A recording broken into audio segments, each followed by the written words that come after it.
శ్రీ గురుభ్యో నమః. హరి ఓం. హేరంబమవలంబేహం యస్మిన్ పాతాళకేళిషు దంతేనోదస్యతి క్షోణిం విశ్రామ్యంతి ఫణీశ్వరాః. నమో వాకం బ్రూమో నయన రమణీయాయ పదయోః తవాస్మై ద్వంద్వాయ స్ఫుటరుచిరసాలక్తకవతే అసూయత్యంతం యదభిఘననాయ స్పృహయతే పశూనామీశానః ప్రమదవన కంకేళితరవే.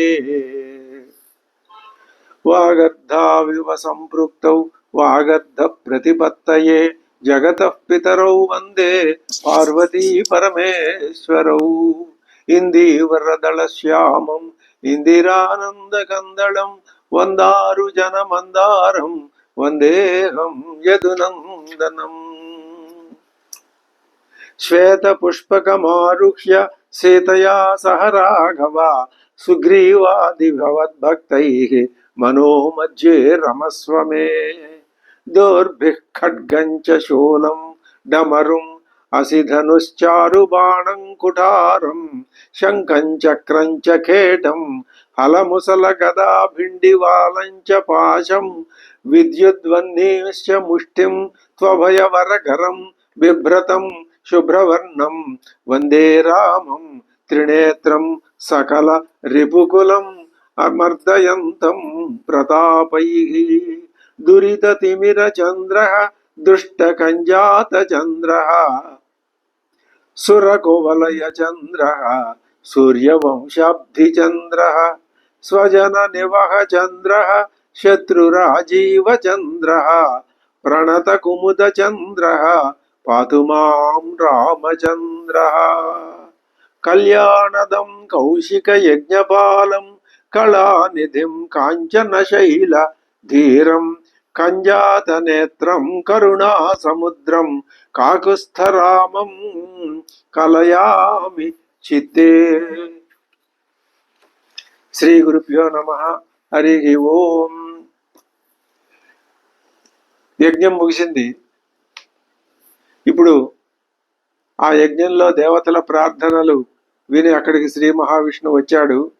ఆ వచ్చినటువంటి శ్రీ మహావిష్ణువుని దేవతలంతా ప్రార్థిస్తున్నారు.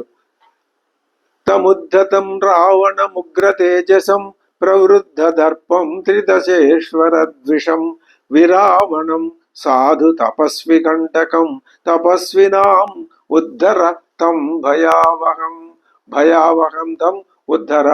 భయంకరుడైనటువంటి ఆ రావణాసురుని ఉద్ధర, నిర్మూలించు, సంహరించు. వాడు ఎలాంటి వాడు? తముద్ధతం రావణం ఉగ్రతేజసం ప్రవృద్ధ దర్పం, బాగా దర్పం గలవాడు. త్రిదశేశ్వర ద్విషం, దేవతలందరికీ పరమశత్రువు. విరావణం, ఆ లోకాన్నంతటినీ భయోత్పన్నం చేసేవాడు. సాధు తపస్వి కంటకం, సాధువులకి తపస్వులకి కంటకప్రాయుడైన వాడు. తపస్వినాం తం భయావహం, తపస్సులందరికీ భయావహుడైనటువంటి ఆ రావణాసురుణ్ణి ఉద్ధర, నిర్మూలించు స్వామి. తమేవ హత్వా సబలం సబాంధవం విరావణం రావణముగ్ర పౌరుషం స్వర్లోకమాగచ్చ గతజ్వరశ్చిరం సురేంద్ర గుప్తం గతదోష కల్మషం. హే సురేంద్ర, హే మహావిష్ణు, తమేవ హత్వా సబలం సబాంధవం విరావణం, భయంకరుడైనటువంటి క్రూరుడైనటువంటి ఆ రాక్షసుని వాడి బలాలతో, వాడి బంధువులతో, అందరితో సహా ఉగ్ర పౌరుషుడైనటువంటి ఆ రావణాసురుని సంహరించి అప్పుడు నువ్వు గతజ్వర, ఈ లోకాన్నంతటినీ జ్వరం పోయిందా అంటే బాధలు పోగొట్టి, లోకానికి ఉన్న బాధలన్నింటినీ పోగొట్టి స్వర్లోకమాగచ్చ, అప్పుడు నువ్వు మళ్ళీ స్వర్గలోకానికి అంటే నీ వైకుంఠ లోకానికి మళ్ళీ వేంచేయి స్వామి అని వాళ్ళు ప్రార్థించారు. ప్రార్థిస్తే ఇప్పుడు 14వ సర్గ ప్రారంభమవుతోంది. 14 అధ షోడశ సర్గ. ఇప్పుడు యజ్ఞపురుషుడు వస్తాడు. వచ్చి దశరథుడికి పాయసాన్నాన్ని ప్రదానం చేస్తాడు. అది ఆయన కౌసల్య, సుమిత్ర, కైకలకి ఇస్తారు. ఇస్తాడు ఆయన. వాళ్ళు గర్భం ధరిస్తారు. ఆ అద్భుతమైన ఘట్టం ఇప్పుడు ఈ 16వ సర్గం ఇది మనం పఠిస్తున్నాం. తదో నారాయణో దేవో నియుక్త సురసత్తమై జానన్నపి సురావేశం సురానేవం శ్లక్షణం వచనమబ్రవీతు. జానన్నపి ఆయనకి అంతా తెలుసును, సర్వజ్ఞుడు కదా ఆయన. సురాన్ ఏవం వచనమబ్రవీతు, దేవతలతో శ్లక్షణం మృదువుగా మధురంగా అంటున్నాడు. ఎవరు? ఉపాయ కో వధేతస్య రావణస్య దురాత్మన. ఆ దుర్మార్గుడైనటువంటి రావణుడిని వధించడంలో ఉపాయ కహ, ఏమిటి ఉపాయం? యమహం తం సమాస్థాయ నిహన్యాం ఋషికంటకం. మీరు మీరు చెప్పిన ఉపాయాన్ని బట్టి నేనేం చేస్తాను? అతన్ని నిహన్యాం, నేను వధిస్తాను. దానికి తగినటువంటి ఉపాయాన్ని మీరు నాకు చెప్పండి అని అడుగుతున్నాడు. ఏవ ముక్తా సురా సర్వే ప్రత్యూచు విష్ణుమవ్యయం. ప్రత్యూచు, వాళ్ళప్పుడు సమాధానం చెప్పారు విష్ణువుకి.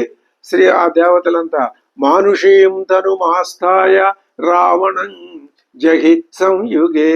నీవు మానవ జన్మ ఎత్తి మానవుడిగా అవతరించి రావణం జగి, ఆ రావణాసురుణ్ణి జయించు. సహితేపే తపస్తీవ్రం దీర్ఘకాలం అరిందమా. అతడు చాలా కాలం తపస్సు చేశాడు. ఏన తుష్టో అభవత్ బ్రహ్మ. మరి అంతకాలం తపస్సు చేస్తే ఈ బ్రహ్మదేవుడు సంతుష్టుడు అవ్వకుండా ఉంటాడా? సంతుష్టుడైనాడు. లోక పూర్వజ. ఎందుకని? ఈ లోకాలన్నీ సృష్టింపబడక పూర్వం నువ్వే ఆ బ్రహ్మదేవుణ్ణి సృష్టించావు. సృష్టిలో నీకు అంతా సమానమే. ఎవరు తపస్సు చేసినా నీ ఆజ్ఞ చేత ఆ బ్రహ్మ ప్రత్యక్షమవుతాడు. తపస్సు ప్రధానం, అది ఎవరు చేశారా అనేది ప్రధానం కాదు. మరి ఆ తర్వాత ఆ తపస్సు ప్రధానం కాబట్టి వాళ్ళు ఆ తపస్సు యొక్క ఫలితం ఎంత ఉంటుందో అంతా పొంది, అందులో దేవతలైతే ఆ తపస్సు యొక్క సత్ఫలితాన్ని పొందుతారు, రాక్షసులైతే ఆ తపస్సు వల్ల దుష్ఫలితాన్ని పొందుతారు. అది వాళ్ళు చేసుకున్నటువంటి మంచి చెడ్డల మీద ఆధారపడి ఉంటుంది. అందుకనే బ్రహ్మదేవుడు ఎవరు తపస్సు చేసినా వాళ్ళకి అనురూపమైన వరాలు, వాళ్ళు కోరటం కూడా అలాంటి వరాలే కోరతారు. దేవతలు కోరే వరాలు వేరు, రాక్షసులు కోరే వరాలు వేరు. ఆయన దేవతలు కూడా తపస్సు చేశారు, కానీ ఇలాంటి ఇవి వాళ్ళు ఎక్కడ చేసినట్టు మనకి పురాణాల్లో కనపడదు. కాబట్టి ఎక్కువగా కనపడేది దేవతల కన్నా కూడా తపస్సు చేసేది రాక్షసులే. ఎందుకంటే వాళ్ళ రాక్షస బలం ఆ విధంగా ఏమైనా సరే, ఆ తపస్సు అంటే అర్థం వాళ్ళు ఏమైనా సరే తాము కొన్ని శక్తులు సాధించి ఈ లోకంలో తమ యొక్క గొప్పతనాన్ని ప్రదర్శించాలి అనేటటువంటి ఒకనొక రాగయుక్తమైనటువంటి కోప స్వభావం దాంట్లో కనపడుతుంది. దానికి తగిన ఫలితాన్ని వాళ్ళు పొందుతారు. అదే ఈ మనకి పురాణాల్లోనూ రామాయణ మహాభారత భాగవతాల్లోనూ కూడా కనిపిస్తున్నటువంటి అంశం. సంతుష్ట ప్రదదౌ తస్మై రాక్షసాయ వరం ప్రభు. ఆయన అతడికి వరాలు ఇచ్చాడు. నానా విధేభ్యో భూతేభ్యో భయం నాన్యత్ర అన్యత్ర మానుషాత్. మానవుడు కానీ అవజ్ఞాత పురాతేన వరదానయేహి మానవా. అతడు మానవుల్ని అవజ్ఞ చేశాడు. వాళ్ళు నన్నేం చేయలేదనేటటువంటి విధంగా చేసి అతను ఏం చేశాడు? ఏ ఇతర ప్రాణుల వల్ల నాకు మరణం లేకుండా చెయ్యి. సహజంగా దేవతలు అడిగే వరం ఇదే.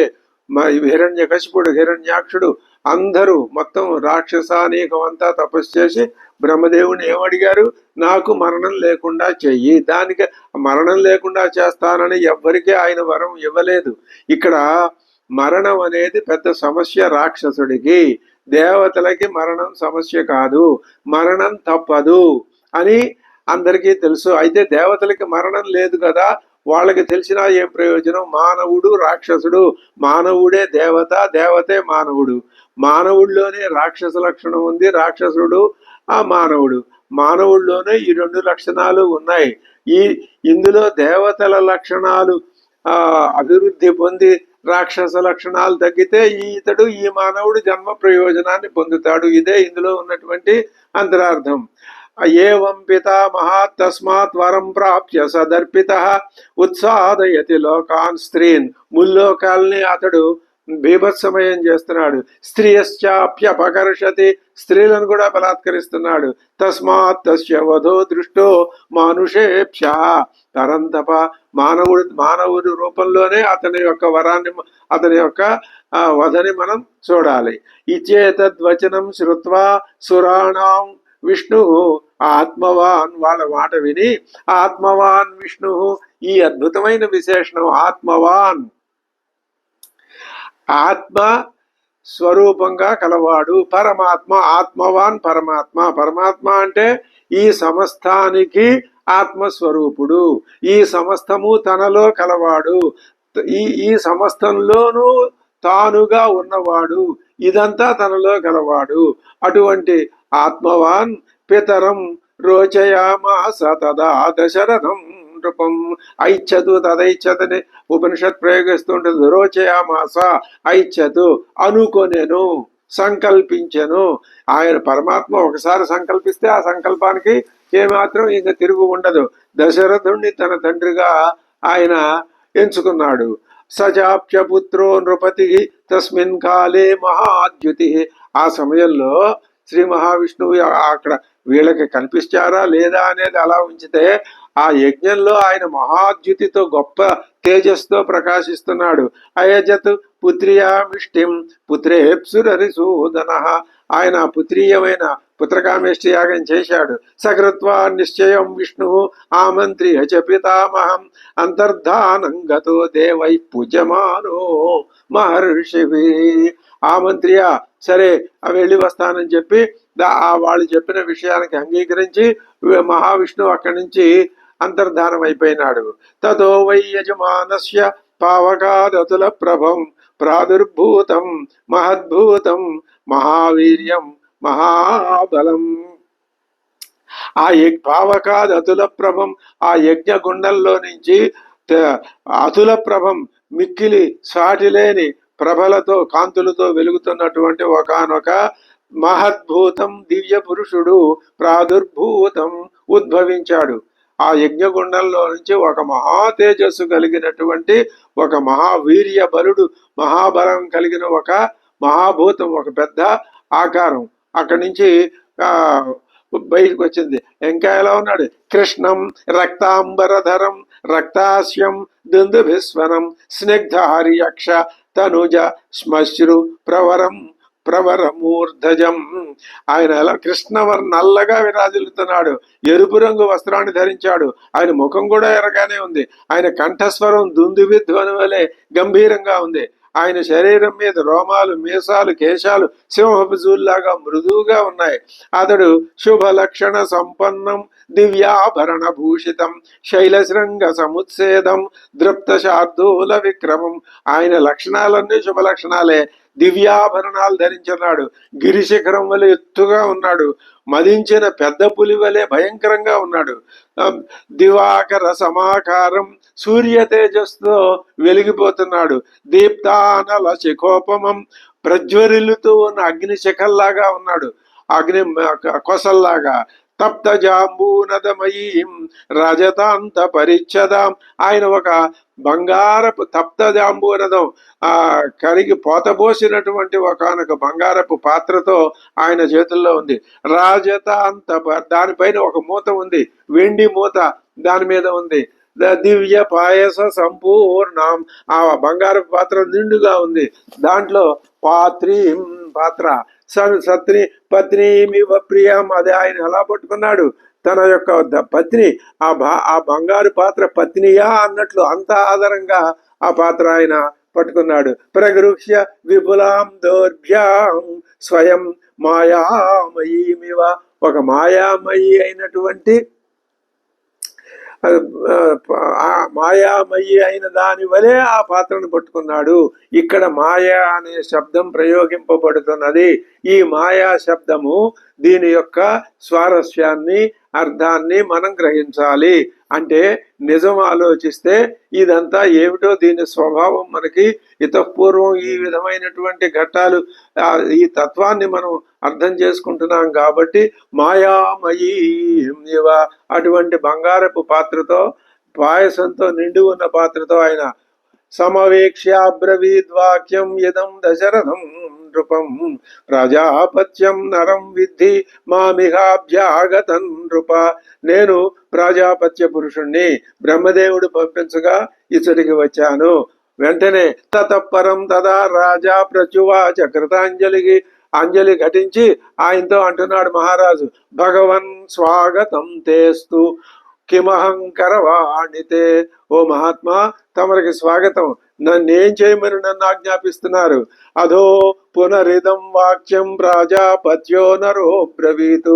బ్రహ్మదేవుడి చేత ప్రజాపతి బ్రహ్మదేవుడి చేత పంపబడినటువంటి ఆ నరుడు అంటున్నాడు, రాజన్ అర్చయత దేవాన్ అద్య ప్రాప్తం ఇదం త్వయ.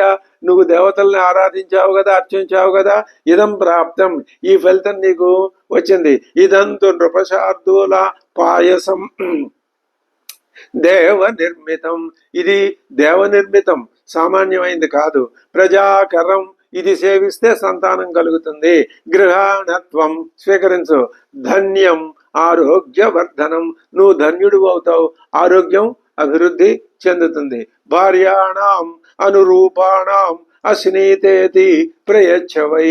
నీ భార్యలు నీకు అనుకూలవతులు, వారు దీనిని స్వీకరిస్తారు అని చెప్పాడు. తాసు త్వం ప్రాప్స్యసే పుత్రాన్ యదర్థం యజసే నృప.